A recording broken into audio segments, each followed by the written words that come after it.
Assalamualaikum warahmatullahi wabarakatuh. Salam sejahtera untuk kita semua. Saudara-saudara sekalian, hari ini KPU telah mengeluarkan pengumuman resmi yang hasilnya dalam versi KPU telah kita dengar bersama. Tapi dalam sebuah pemilihan, proses itu tidak kalah penting daripada hasilnya. Proses pemilihan itu penting untuk dipastikan terbuka, adil, jujur, bebas dari berbagai macam tekanan. Untuk apa? Untuk menjamin bahwa semua suara yang memenuhi syarat akan didengar dan akan dihormati.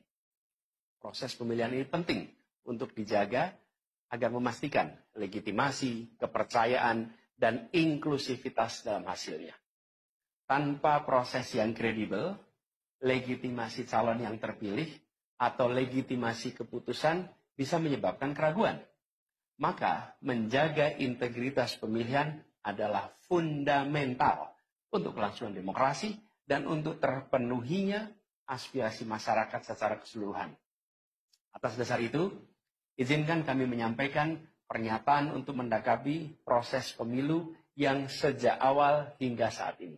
Saudara-saudara sekalian, sepanjang perjalanan Pilpres kali ini, sejak awal kita semua telah melihat dan menemukan begitu banyak ketidaknormalan, kekurangan, dan pembiaran terhadap proses yang tidak wajar, yang tidak pernah terjadi sebelumnya dalam sejarah bangsa ini. Sudah menjadi rahasia umum, berbagai kekurangan ini telah kita temui sejak jauh sebelum pencoblosan.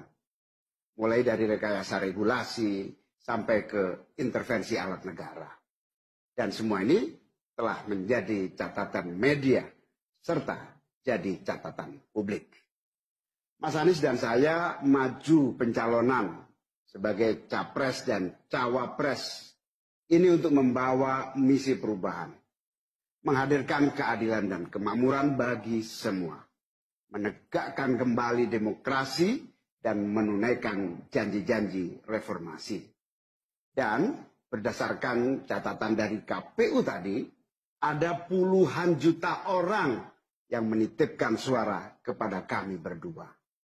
Maka demi memperjuangkan suara mereka yang percaya pada perubahan dan tetap teguh hingga akhir, kami memutuskan meminta tim hukum Timnas Amin untuk maju ke Mahkamah Konstitusi dan menyampaikan kepada majelis hakim serta publik luas tentang berbagai kekurangan dan penyimpangan yang telah terjadi selama proses Pilpres kali ini. Terlalu banyak temuan-temuan tentang proses demokrasi yang tidak berintegritas ini yang telah dikumpulkan oleh tim hukum Timnas Amin. Semua ini nanti akan disampaikan oleh tim hukum kepada Mahkamah Konstitusi. Kami mempercayakan sepenuhnya proses ini kepada tim hukum yang dipimpin oleh Saudara Ari Yusuf Amir. Dan tentu dikawal dan didukung sepenuhnya oleh tim Amin di bawah kepemimpinan Kapten Muhammad Saugi. Kami menyerukan kepada seluruh relawan dan pendukung, mari kita dukung sepenuhnya tim hukum berjuang di jalan konstitusional yang telah tersedia secara sah. Dan kita semua akan terus menjaga etika demokrasi, menjaga suasana kedamaian dan persatuan. Saudara-saudara sekalian, kepemimpinan yang lahir dari proses yang ternodai dengan penyimpangan, dengan kecurangan, akan menghasilkan rejim yang outputnya nanti, keluarannya nanti adalah kebijakan-kebijakan yang penuh dengan ketidakadilan. Dan ini yang tidak ingin kita temui di Indonesia. Kita tidak ingin ini terjadi. Dalam prinsip negara demokrasi modern, ketika melihat ketidaknormalan, ketika melihat penyimpangan demokrasi, maka langkah yang dilakukan bukanlah marah-marah lalu melakukan agitasi kepada publik. Tapi langkah yang dilakukan adalah mengumpulkan semua sinyalemen, semua bukti-bukti untuk kemudian nanti dibawa ke depan hakim, ke depan Mahkamah Konstitusi. Ini ciri pribadi, ciri organisasi, dan ciri negara yang modern, yang matang, yang beradab.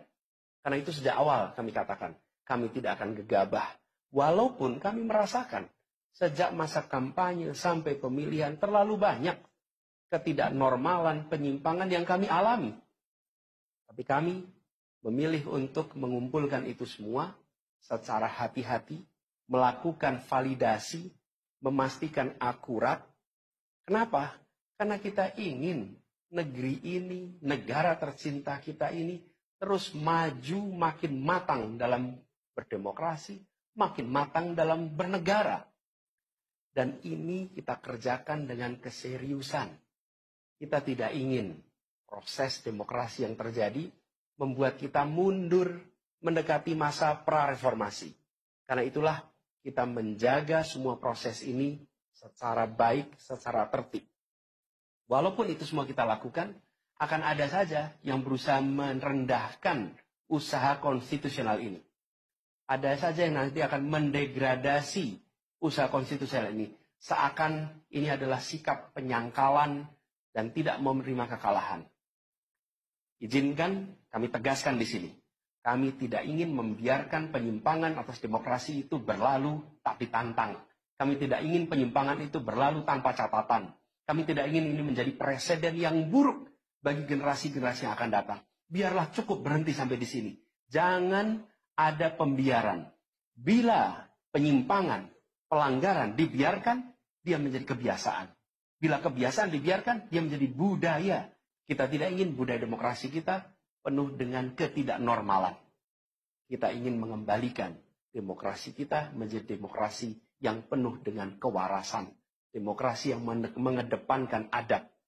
Ini yang harus kita kerjakan. Karena itulah kenapa kita memilih jalur ini. Karena kita ingin agar pengalaman ini nantinya tidak menular. Tidak menular kemana? Ke pemilihan-pemilihan berikutnya. Baik pilpres, nanti akan ada ratusan pilkada, akan ada pileg tingkat 1, tingkat 2, yang tidak boleh mengalami yang pernah kita saksikan sama-sama. Walaupun kami sadar, kita ini dalam situasi yang tidak normal. Banyak yang menyampaikan kepada kami, bahwa kemungkinan untuk bisa mendapatkan keadilan itu, kemungkinannya amat kecil.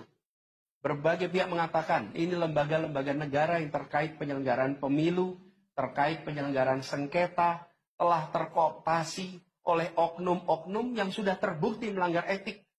Bahkan ada yang ketuanya sudah melanggar kode etik berkali-kali, sudah diberikan sanksi berkali-kali, tapi tetap saja dibiarkan menjalankan perannya.